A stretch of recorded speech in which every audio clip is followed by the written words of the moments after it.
Halo Sobat Budaya. Sebenarnya sepeda mini di tahun 70-an sudah ada ya, yaitu untuk transportasi berbelanja dengan memakai keranjang yang di depan, dan untuk transportasi mengantar ke sekolah di zaman dulu. Tetapi sepeda mini sudah dimodif atau dibentuk seperti sepeda mini trek yang seperti sekarang. Nanti kita akan mencari keunikan-keunikan sepeda mini trek custom milik teman-teman mini trek di seluruh Indonesia. Mari kita ikuti ulasan-ulasan budaya goes. Salam sehat, salam budaya, salam gak mancal, gak boys. Terima kasih. Halo Sobat Budaya, bertemu lagi dengan budaya goes ya. Saya Esek. Hari ini budaya goes akan melihat atau mengulas bagaimana proses restorasi ketika mendapat frame baru. Jadi membuat mini track itu biasanya dapat frame-nya tidak bisa utuh. Kenapa? Karena ya jenengi barang lawas, barang rosokan ya. Kalau mau dibikin sepeda lagi sempurna harus dibawa ke bengkel. Apa? Supaya untuk dilihat bagaimana bagian robotnya, dan nanti kita akan menutup atau mengelas supaya menjadi jauh lebih kuat lagi. Oke, nanti kita ikuti bagaimana jalannya proses restorasi frame bahan dasar untuk mini sepeda mini trek. Oke, ayo kita ikuti ulasan atau restorasi sepeda bahan sepeda. Yuk.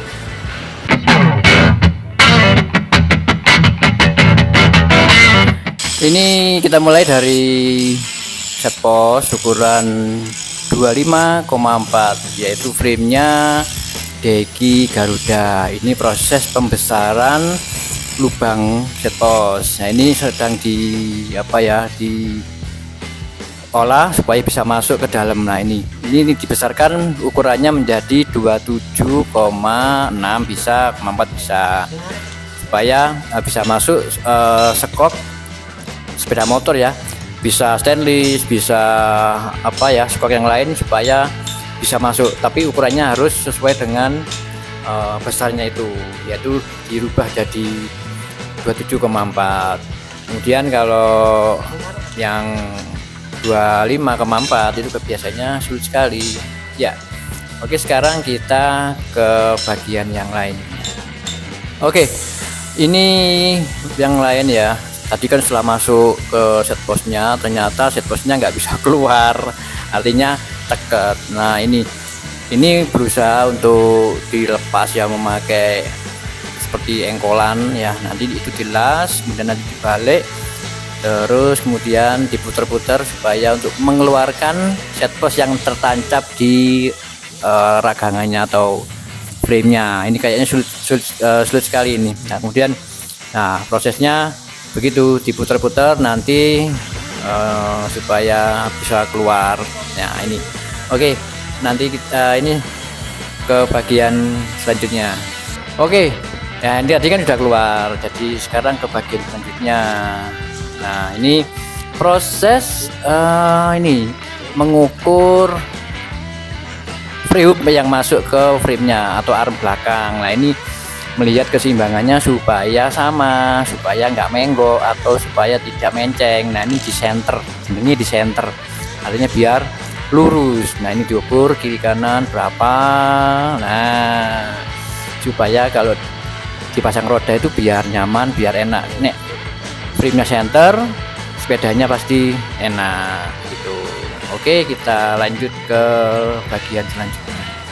Oke, ini kembali ke penyenteran atau pelurusan bagian arm belakang dan bagian depan, supaya ke roda depan dan belakang ini ben ora silir, artinya itu biar enggak silik genji atau biar sejajar. Nah, ini freehubnya, ukurannya freehub dibesarkan supaya freehubnya bisa masuk Kemudian bagian arm atau supit di bagian belakang itu bisa lurus ke depan.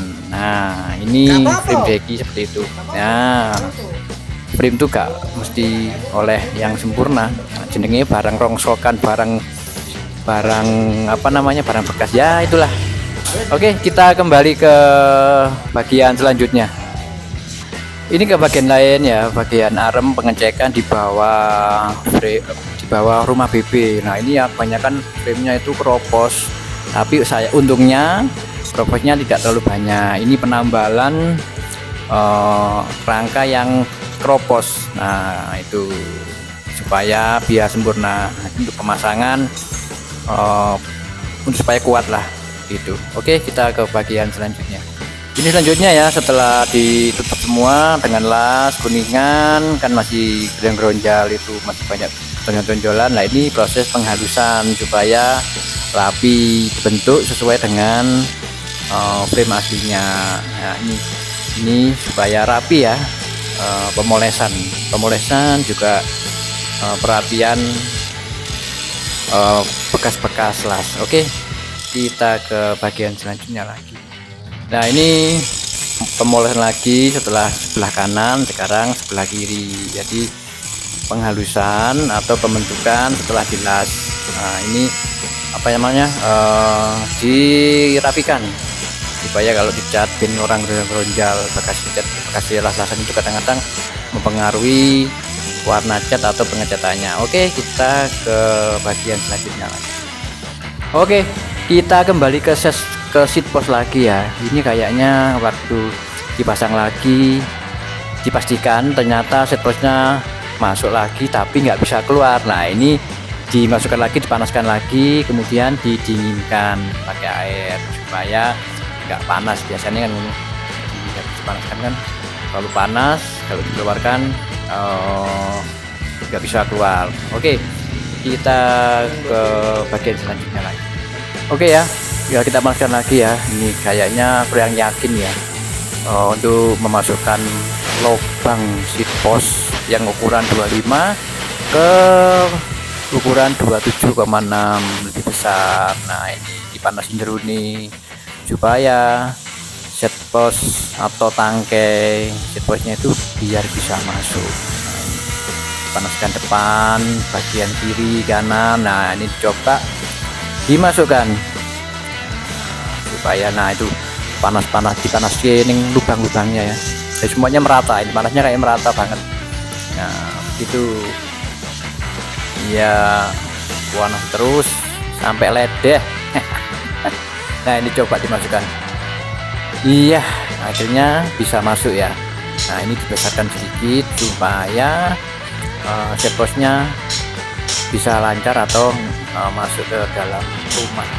Lalu coba ya, tadi ya kita sudah melihat bagaimana proses renovasi rim atau bahan untuk membuat sepeda motor ya. Itulah, karena sepeda motor itu tidak bisa sempurna kalau tidak dicek tingkat rata-ratanya dan lubangnya atau tingkat rollernya. Oke, sampai di sini dulu. Nanti kita akan ketemu lagi di review sepeda selanjutnya. Oke, jangan lupa like and comment, subscribe di ini ya. Nah, oke, terima kasih. Salam budaya menyatukan bangsa. Gak mancal mini track, gak boys. Oke.